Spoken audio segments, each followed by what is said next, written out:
All right, everybody, welcome, guys. Welcome back, guys. Okay, so today we're going to be going ahead and looking at in this video, we're going to be looking at how to assign permissions using the 3-digit sequence of numbers. Now, in the last class, I mentioned to us, I said the read, is also the same thing as number 4.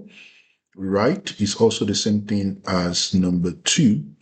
And your execute is also the same thing as 1. Okay. Now, in the last video, we saw that, we could, and I told us that users, G is for group, and O is actually for others. So in assigning permission, something like chmod, G plus R, for example, to read, which means you are adding the read or write permission to the group. Okay, and we also saw something like G minus WU. Okay, you are removing or withdrawing the write permission from the group as well. Okay, so in the case of BC, for example, we added the BC to the group, to the Ubuntu group using the command user mod, -ag, basically append, a user to a group. So we did something like Ubuntu and then the name of the user. So BC is the user. So Ubuntu is the group and then the user that you want to append to the group. All right. So we saw all of that. Now, in working with permissions, instead of using the alphabet, which is the UGO, okay, you can also use numbers, sequence of numbers. Now, again, to just recap, one thing you must realize or you must take note is that the first level or the first group of permission is applicable to your users, right? The second level of permission is applicable to your group. The third level is applicable to what? To others, which means these 3 dashes here is applicable to others. Is that okay? So you must take note of that and be, cognizant about that. Now, let's see how we can use, these 3 sequence of numbers to actually assign permissions, okay, instead of using the alphabet that we're already familiar with.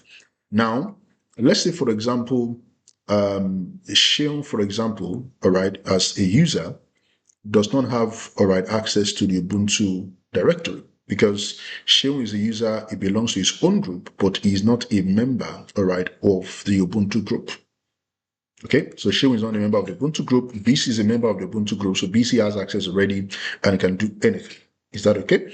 Now, let's say we want to give Sheon access. Of course, we don't want to add Sheon to the Ubuntu group, but we want to give Sheon, access based on this others flag.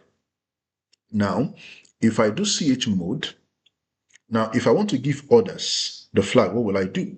Remember, there are 3 sequence of numbers and there are 3 levels, right? So you have the user as the first set of block to add a permission to.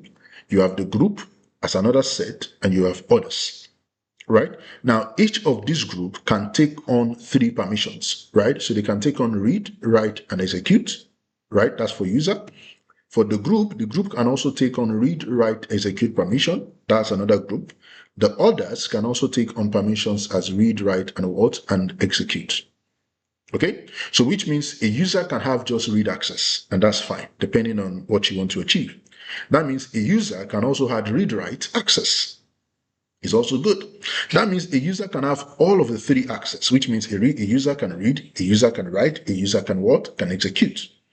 In the same vein, a group can have just read access. That's okay. A group can also have read-write access. A group can also have all of the 3 permissions, read, write, and execute. Others can have read access, and in some cases, you won't even give your others any permission, which means you have these dashes right here. Okay, so which means others do not have any permission. So that means they can not read, they cannot write, and they cannot execute. Is that okay? Now, that means if you are assigning something, now the one that we saw earlier, okay, I'm just trying to illustrate this so that we can understand. What we saw earlier was that if we wanted to assign permission to the group, for example, we'll say chmod, G plus, so the permissions. So I can say G plus RWX. So that means give the group read, write, execute permission. That's what it means. Or I can say G minus RWX, which means withdraw, the group's read, write, access, read, write, execute permission. That's what it means. Okay, so we've seen that already. Now, if I want to now use numbers instead of these, alphabets that we're already familiar with, how do I go about it? Remember, we have U. Our U can be read, write, access, and we have also said that your read is equal to number 4, your write is equal to 2, all right, your execute is equal, all right, to 1. We understand this now. That means if I want to give my user read, write, execute permission, what would that be? That would be 4 plus 2 plus 1. So that will make it 7. So that means I'm going to have something like this. So that means I'm going to have something like chmod 7. Now, chmod 7 is basically talking about what? The user. So if I want to give my group, let's say I want to give my group read, write alone, what would that be? That would be 4 plus 2. That would be 6, right? So that means I'll have 6 here. Okay, so if I want to give others, let's say I don't want to give others any permission, what would that be? Obviously, that's going to be 0.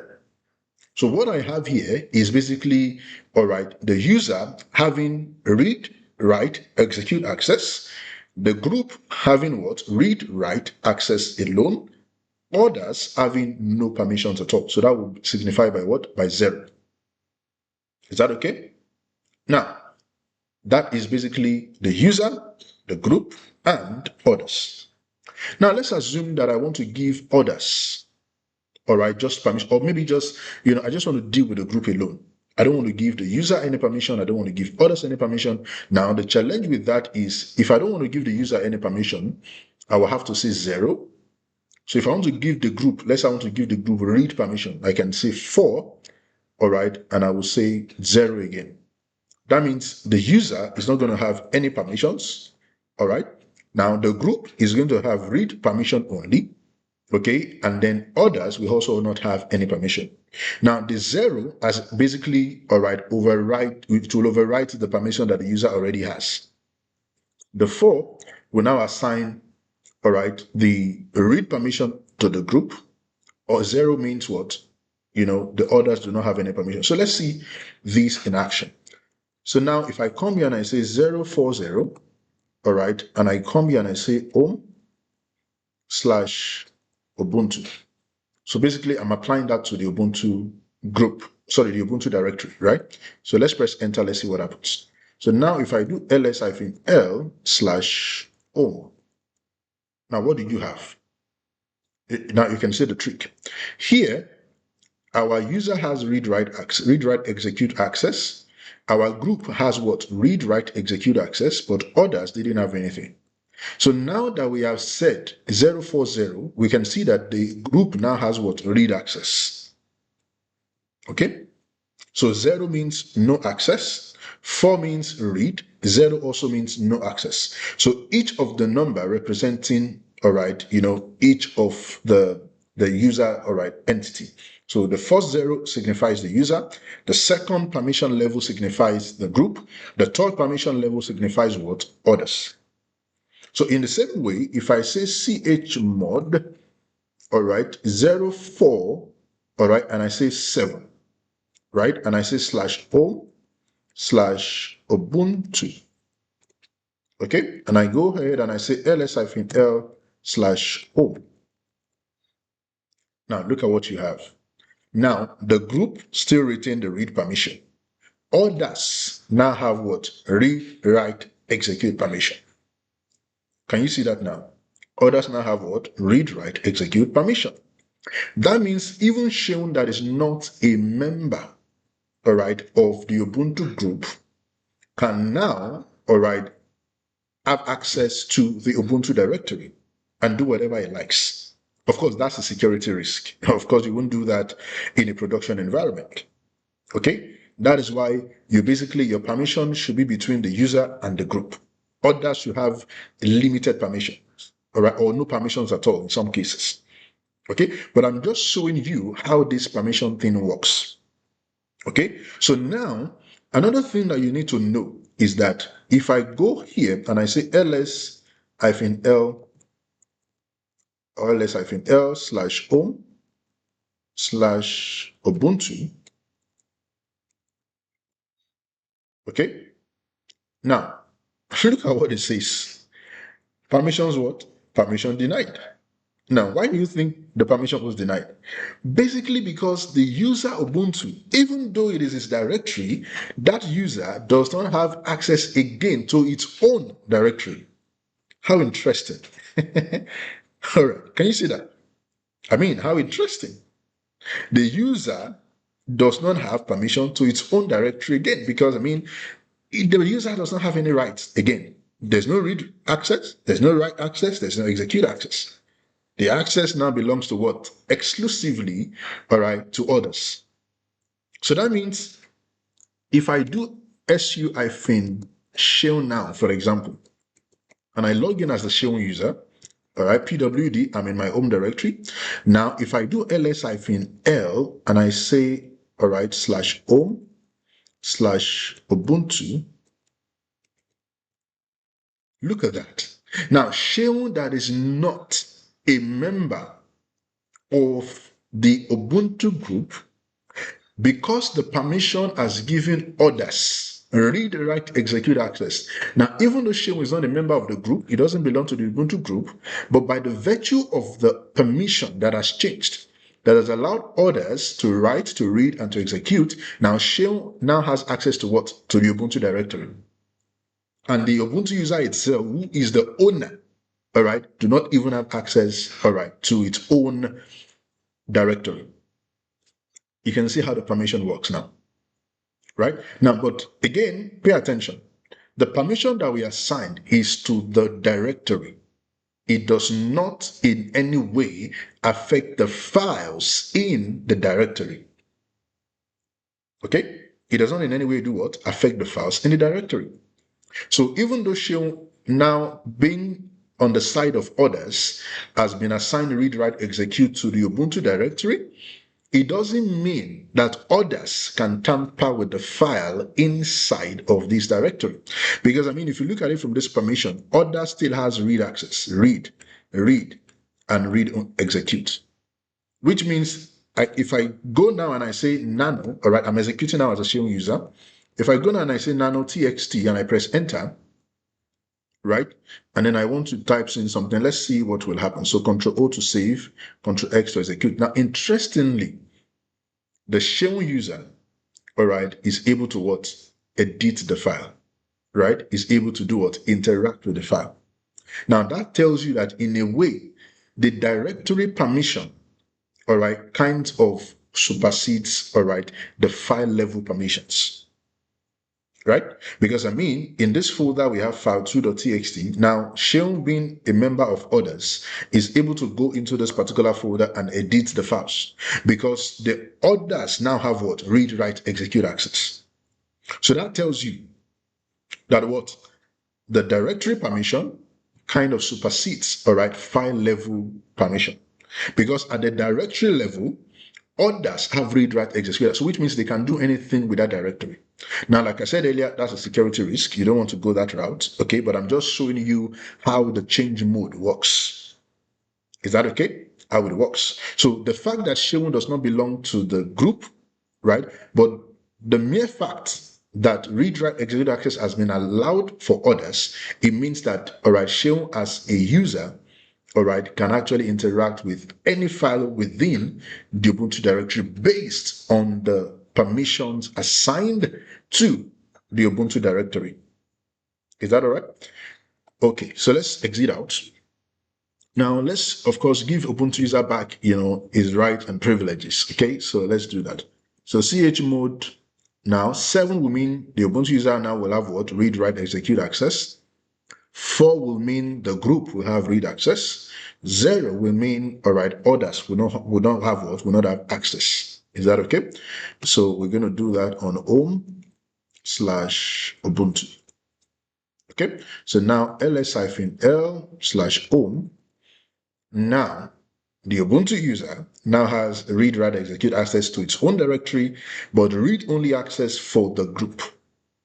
Okay, that's the only thing. So others now, they don't have anything. So if I log in back now, all right, as the shell user, okay, and then I come over here to say I come over and I go to, let's say, cd/home/Ubuntu. Now, cannot do cd to what? To the Ubuntu user, because, permission has been revoked. All right, permission has been revoked. So others do no longer have access to anything, right?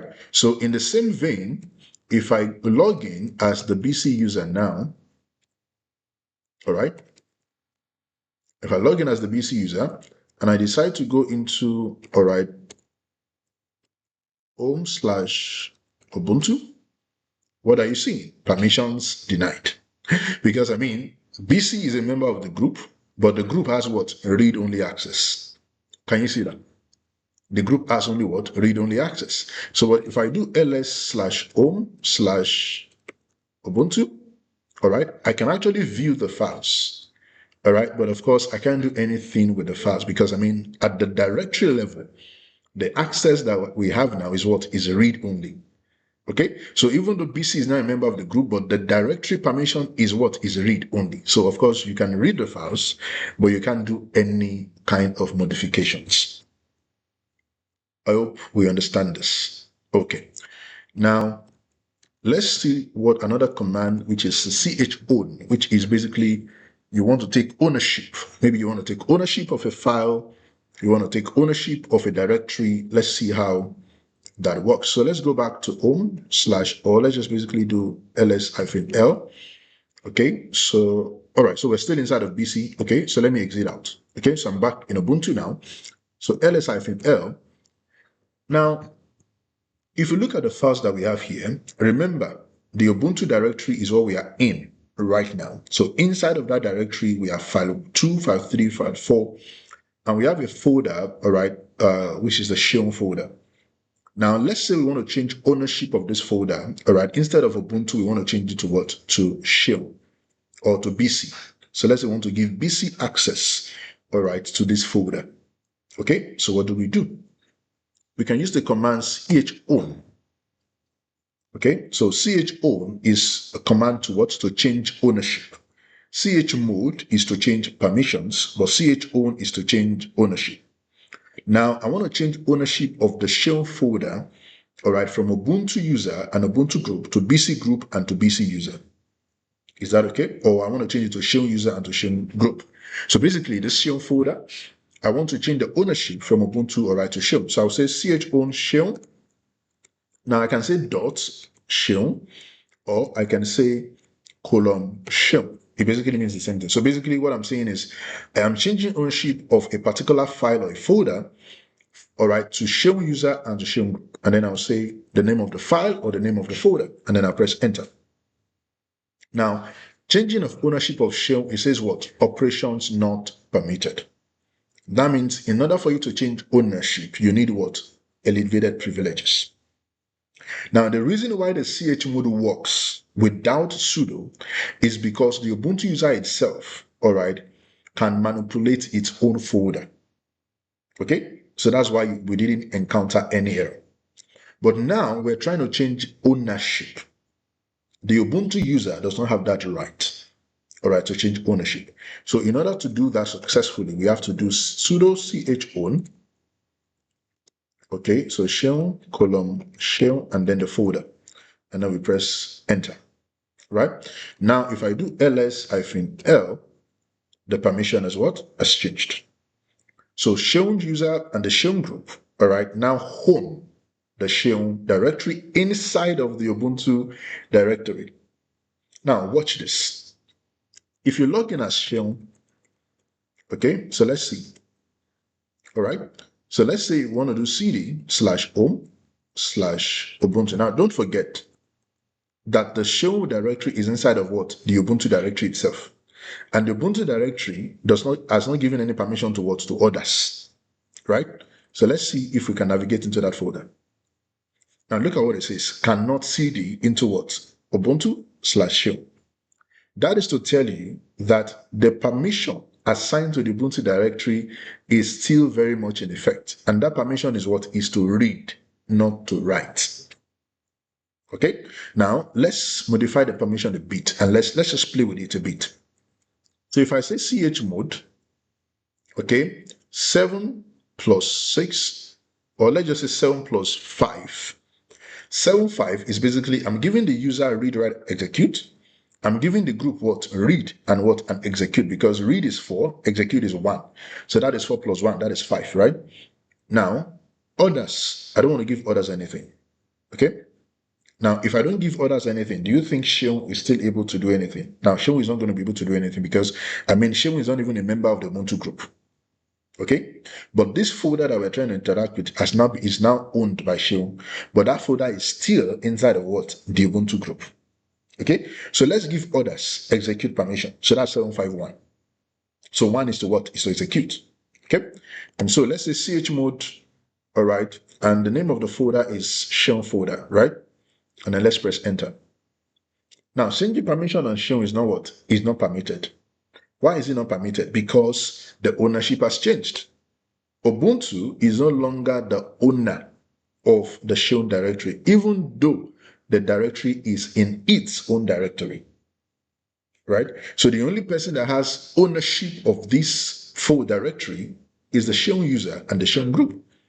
So Ubuntu does not have the right to do that. But if Ubuntu wants to do that, it has to do that with what? Which is sudo. So here, if I say sudo Sheung, of course, it's going to accept that. Now, if I do ls-l, now, what can I see here? I can see here that, all right, the user still has read write, which is the Sheung user now, because the folder belongs to Sheung user, not to Ubuntu user. Okay, the only difference now is that the folder is still inside of the Ubuntu directory. Okay, so here I can see that the user has read write execute, the group also has read execute, and others can what? Can execute. Is that okay? So let's log in into the Sheung user again and let's play around with this thing. So now if I say cd home Ubuntu /Sheung, and then I press enter, I still cannot have access. Okay? Because I can't change directory into that because the Ubuntu user is still saying, well, it's my folder, it's my directory. Okay? Even though the folder inside of my folder belongs to you now, you still don't have access to do anything. Is that okay? So we have to, all right, assign another permission. So let's exit. So let's do our sudo again. Now, this time around, we want to give others read access. Okay, now I'm just showing you, okay, what you can do with all of these permissions, all right? So now, instead of giving it 1, I also want to give it 5, which means others can read and what? Can execute as well. Is that okay? So let's go ahead and do that.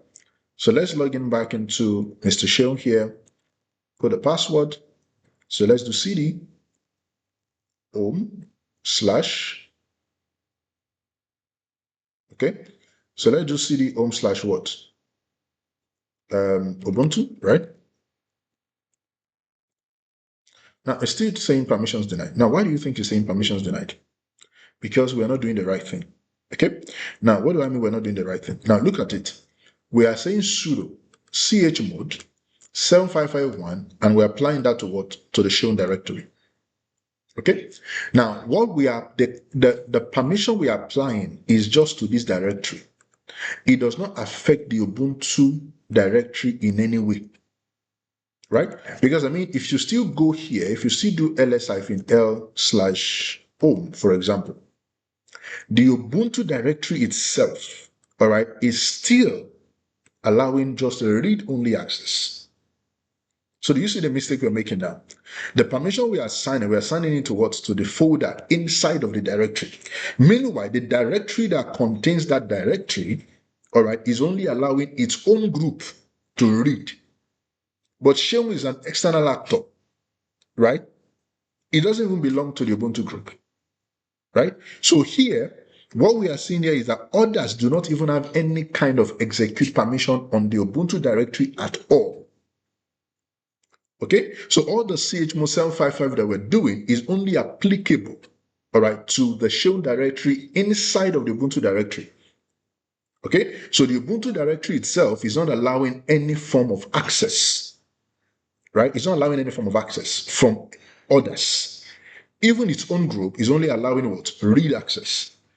So what we are doing is actually a wrong approach. the permission should actually be assigned to the Ubuntu directory, not the directory inside of the Ubuntu directory. Do you get that now? So let's exit. So now we do chmod, okay, and then we say 755, all right, and then we can say dot, which means this current directory, right? And then we press enter. Now, it's not giving us any error, right? Because, I mean, it's the current directory. The Ubuntu user has every right to do whatever it wants with its own directory, okay? So now, if you do ls-l/home, now, the Ubuntu directory now has read execute for its own group, and at the same time has read execute for others. So now, let's log in back to, all right, Mr. Shell now. Okay, so let's put in the password. All right.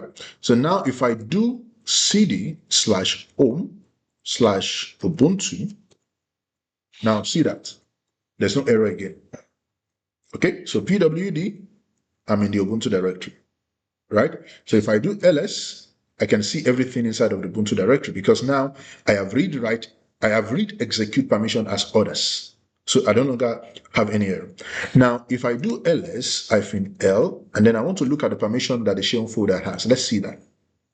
Now, the shell folder, all right, has read write, all right, execute for the user and for the group. Okay. Now look at that. All of the files inside of the shell user, inside of the shell directory still belong to what? To Ubuntu, to the Ubuntu user and to the Ubuntu group. Now, you can begin to understand the dynamics now. Okay? Now, we handed over the folder to shell user and to shell group. But on checking the content of the directory, we realize that the content is still owned by Ubuntu and its group. So what mistake did we make? As in, what happened? Now let's go back. All right. Now, if you do ls-l, I mean, the folder, the directory shell is owned by the shell user and the shell group. So if I do ls-l shell, for example, but right here I can see that, I mean, everything inside of that directory still belongs to shell. Still belongs to Ubuntu user and its group. So what did we do wrongly? I mean, we did ch own, all right, and then we did, shell like this, we did this, all right, and, that's all we did. And of course, that handed over, all right, the directory to the shell user and the shell group. But there's something that we missed out, all right, and that is, all right, -r. We missed that out. -how is what? Is to say recursive, which means I'm not just applying this to the directory alone, but every other thing inside of the directory, including folders in that directory. Okay, so we missed out on the -r. So let's try this and see. So sudo, let's apply this. So now if I do ls-l and I say shell, now we have just done the correct thing. So what that tells us is that anytime you are trying to change a permission, whether you're trying to give read-write access or read-write execute permission to a folder, all right, and you also want the permission to apply to the content of the directory, which means everything inside of the directory is what you are aiming to change. Now, you're not just going to apply it to the directory alone. You need to put in the flag -r, which means recursive. It means that I am not only applying this permission, all right, to this directory alone, but every other thing inside of it should also take on that permission. So the same thing also applies to ownership. So in this case, I am not only handing over the directory to shell, for example, I am also handing over every other thing inside of the shell directory to the shell user and the shell group. So the -r flag is must, all right, is a must. It has to be present. Because if you do without the -r flag, it's going to hand over the directory to you as the user and the group, but the content will still belong to the other user and the other group.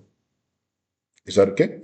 So we need to take note, all right, of these, permission thing. So At least right now, I believe you are able to understand the difference between ch mode and ch own and how you can use it, all right, to change your permissions. And of course, now you understand how to use, whether you want to use your alphabet, which is your UGO, or you want to use the numbers, which is, adding 4, 2, and 1. So 4 being read, 2 being write, all right, and then 1 being, all right, execute. And then you can concatenate them and add them together to give you, all right, the whole permission, either for your user or for your group. Now, the next thing I want us to look at before we delve into the world of shell scripting, okay, is to look at, the difference between the different versions of Linux or distributions that we have. Remember, I told us that, Ubuntu uses the APT package manager. And I said, Red Hat or Amazon Linux to use, the YUM package manager. And I remember that I told us clearly that, the way you install packages is actually different, from one distribution to the other. And really that is more like the major difference between, the Linux distribution. So let's take a look at how to install applications using the apt, command. Okay, on Ubuntu. Now, before we do that, let's go back to the console here. All right, I'm going to go to my instance page. So let's go back to our instance page and let's launch a new instance. Okay, so let's launch a new instance. I'm going to call these Amazon, Linux server. Okay, and I'm going to come here. I'm going to just select Amazon Linux. So the latest AMI is the 2023 AMI. So let's go with that. Okay, so T2 micro is what we're still going to use. And I'm going to select my key pair. All right, so for this one, don't bother about it for now. Just come here and click on select existing security group. Remember, we created a security group, all right, in the very first Linux class, right? So just go ahead and use the existing one, select it, and then click on launch instance. Okay, so that will bring up our Linux instance, right? Amazon Linux instance. So it's right here. So click on it from here. So it's still in a pending state. So we just have to wait for these to come up. So while we're waiting for it, I'm going to bring up this and I'm going to rename my tab here. So I'm going to right click and then say rename tab. So basically for me to just identify, each of the environment. Okay. So let's refresh. Let's see if it's up. All right. So it's running now. So I'll click on connect from here. And then I'm going to copy this example, go back to my terminal. All right. Click on the plus sign. Okay, and then navigate to where I have my key, saved. So in my own case, it's in training, and then I would paste, the example here to log in into my instance, and then I'll say yes, and now you can see that I'm logged in into my Amazon 2023, Linux server. So I'm going to rename this tab as well to Amazon, okay, Amazon Linux, so that at least we can differentiate between the two. So let me clear my screen. All right. So now this is Ubuntu. Okay. So let me clear my screen here as well. And this is Amazon Linux. Now, like I said, the major difference is actually, how packages are managed, how, packages are installed and all of that. Now, if I do ls/, I can see that the root directory basically contains the same thing for these, Linux machines. I mean, I can see my bin here, which is basically means it's a link file, right? You know that by now, right? I can see my MNT, I can see my etc, all right? So we saw all of these on the Ubuntu machine already. So that is to tell you that in terms of the file structure, they're basically the same. But where the difference is in the package management and how applications are installed. For example, Ubuntu uses APT, right, to do its own package installation. So if I want to install anything on Ubuntu, I will say apt install and then the name of the package. So if what I want to install is, let's say I want to install Git, for example, if it's not there, I'll just say apt install Git. If I want to do the same thing here, I will say yum install, Git. That's the difference. So one is yum, one is apt, but the pattern is still the same. The only difference now is the command management that does the execution. Now, both of them, whether you're using Amazon Linux, whether you're using Ubuntu, right, you need sudo privilege to be able to run your yum, command. Because, I mean, if you're installing anything on the Ubuntu machine, definitely it's going to affect some system files, right? And in order for you to modify any system file, you need the root permission to be able to do that successfully. Without a root permission, you won't be able to, go ahead and do that. Okay, so whether you're using Ubuntu, whether you're using Amazon Linux, you need the sudo privilege to be able to carry out installation, on both distributions. Okay, now another thing that is different is this. So let's say, for example, let's just look for a package. Now, if I go ahead and I say sudo apt, install. So let's say I want to install this package called unzip, for example. Let's say unzip. Okay, and I press enter. Now, that's installing right away. Okay, now look at that. Basically, it did what? Read the list of packages, build dependencies, reading state information, and then storages package says zip. Following new package will be installed, unzip will be installed, and then it tells me that one new package will be installed. Now, it's installed without any kind of question. Okay, now I want to show something. So here, if you do this zip, now actually, okay, now that would also what? Install. Now, if you look at it here, this one says the package has been what? Installed already. So on the Linux, on the Amazon Linux, this package is already there. But on the Ubuntu Linux, it wasn't there. So you had to what? Install it. Okay, so which means there are packages that would come pre-installed on some distributions of Linux that will not be available on some distribution, and you have to install it. Okay, now let's take a look at another one. So let's say I want to use this my Linux machine as a web server.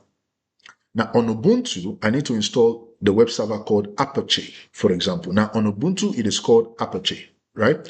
So if I do sudo apt install, Apache 2, that's the name of the web server, right? So if you go here, you can search for that Apache 2, install.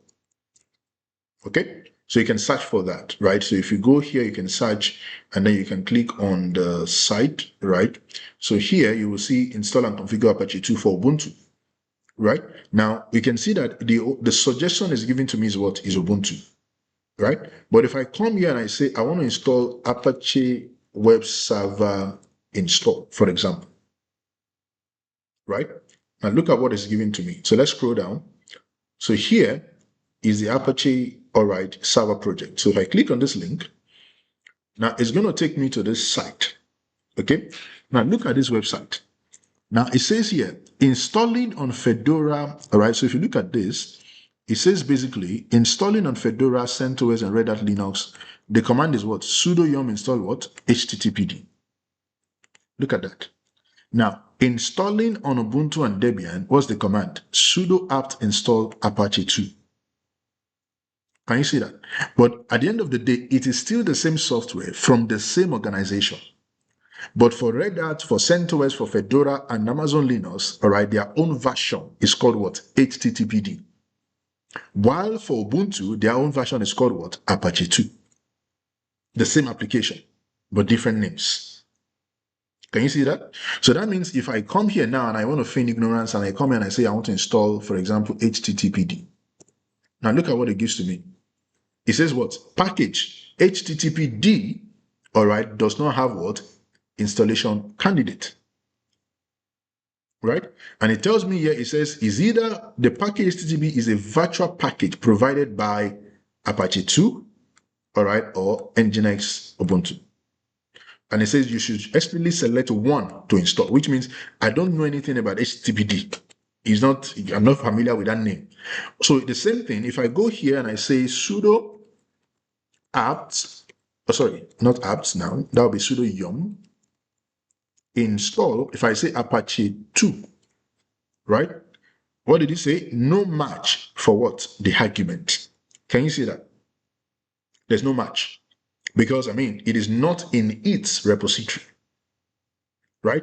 But now if I do another command, let's say I want to search I can say apt search Apache 2. Let's see if this will work.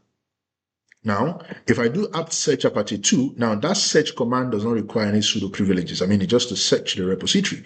It's not changing or modifying any file. Okay, so I don't need to do sudo there. Now you can see that from the search, I can see that Apache 2 is available in the repository of my APT repository. In the same way, if I do yum search httpd, okay, now it is searching the Amazon Linux 2023 repository. All right, so I can see, so the search is still ongoing. All right, so it's still searching. So now I can see here, HTTPD is available. And of course, the name is what? Apache HTTP server. Look at the name here as well. Is what? Apache what? HTTP server. Okay, but the name is different, but of course, it's the same application by the same company. Is that okay? So that is how you do installations. So now if I want to install, I'll just say sudo apt install on my Ubuntu, and then I'll say Apache 2, and then I'll run that. Now it is asking me, all right, so look at that. So the following packages it says will be installed. So it's going to install Apache 2 bin, Apache 2 data, all right, these are all dependencies, right, that will be installed alongside the main application that I want to install. All right, so these are all suggested packages, so they're more like dependencies that will be what installed alongside your application. Okay, now I will have to say yes to go ahead. Now, this is one thing I want to look at. Look at what it says here. It says the E here means error. It means it says failed to fetch, and it says 404 not found. So which means what I'm looking for is not available. Now, why did it say it's not available? Now, as a rule of thumb, when you are dealing with the Ubuntu Linux OS, okay, as a rule of thumb, when you're dealing with the Ubuntu OS, the first thing you must do is to update your package manager. That's the first thing you have to do. Now, in Ubuntu, there are certain applications that you can't just go ahead and install. Before you install them, you have to update your package manager. How do you do that? You basically say sudo apt update. That's the first thing you have to run before any kind of installation on any Ubuntu machine. And then you press enter. So it has to update the package manager first of all. All right. Now, after that is done, you can now say sudo apt install. So let's see that. All right, so now I can now say sudo apt install Apache 2, and then if I say yes now it's not going to return any error. It's simply going to what? Install the package. So on the Ubuntu machine, before you do anything, all right, before you install any application, the first thing that you need to do, and which is very important, is that you have to, all right, update your package manager. Okay? Okay? You have to what? You have to update the package manager on Ubuntu, right? So that is one thing that you must take note of. Now, on the other hand, if I go to my Amazon Linux, I don't need to update any package manager. I can just go straight away and say yum, all right? Don't forget your sudo yum install, okay? Sorry, install httpd. And then I'll press enter. And now you can see that it gives me all the packages that I want to install. And these are the dependencies that, of course, will need to be installed in order for that application to function as it should, right? So here I'm going to say yes. Now, if I say yes, that's not going to give me any error. It's simply just going to install. So that is the difference again. So on Ubuntu, updating the package manager is important. On Amazon Linux or Red Hat or CentOS, updating the package manager is not what? It's not necessary. You can see the difference now. Another difference that I wanted to spot is this. Now, when you install an application on Ubuntu, particularly an application that requires, all right, the sudo service, or the systemctl service rather, or the systemd service, okay? On the Ubuntu machine, automatically the Ubuntu will create what you call a system link, which means on the Ubuntu machine, the application is started immediately on the Ubuntu machine, right? So that means if I come here and I say sudo systemctl, which is the systemd that manages the services running on your system, and I say status, all right, Apache 2, which is the name of the service. Now I can see that my Apache 2 was loaded and it is active and is what? And is running, right? Now, if I go to the Amazon Linux and I say sudo systemctl status httpd, now look at that. It is loaded, but it is not active. Which means on the CentOS machine or the Amazon Linux machine, your services are not automatically started after install. You have to what? You have to enable them, and you have to start them manually for the first time. And then subsequently, by the time you restart the system and it wants to come up again, all right, it can now start up at boot time. Okay, but by default, it doesn't start up your service. So what do you do? And that is why if you look at the instruction they gave us here, they gave us two things: systemctl enable and systemctl start. But if you look at the Ubuntu version, they didn't even give us that option. They only gave us sudo service apache start. Okay, so what is the difference between enable and start? The difference is that enable will mean that the next time your server reboots, the service is no longer going to be, all right, you don't have to start it manually. Okay, what that means is that the service is going to start by itself automatically. Okay, that is what enable does. But on the Ubuntu machine, the service is already enabled and it is started automatically. But on the Linux, on the CentOS Amazon Linux, it is not enabled and it is not started automatically. So on the Amazon Linux, you have to do two things, right? So you have to do sudo, all right, sudo systemctl enable, all right, httpd. That's the first thing. Now you can see that the moment I enabled it, it did what? It created a what? A system link, which Ubuntu did for us automatically when we installed it. So now this one created a what? A system link automatically, right? Now, if I do sudo again, systemctl, all right, status httpd, now you can see that it's loaded, but it's still not active. But now it is what? Enabled. It was disabled at first, but now it is what? Enabled. So that means the next time I want to start up, I restart my system, this service is going to what? It's going to start automatically, but I've not started it yet. So to do that, I'll do sudo systemctl start httpd. So now if I look at the status again, now it is what? Active, running, and of course it is what? Enabled. Okay, so you can see the difference between the two operating systems. Okay, so at this level, I think we've done enough already. All right, so in the next video, we'll delve into shell scripting, all right, and start playing with some other commands that are all right important for us to be able to do shell scripting. Okay, so thank you. All right, don't forget to subscribe, like, and share. I'll see you in the next video.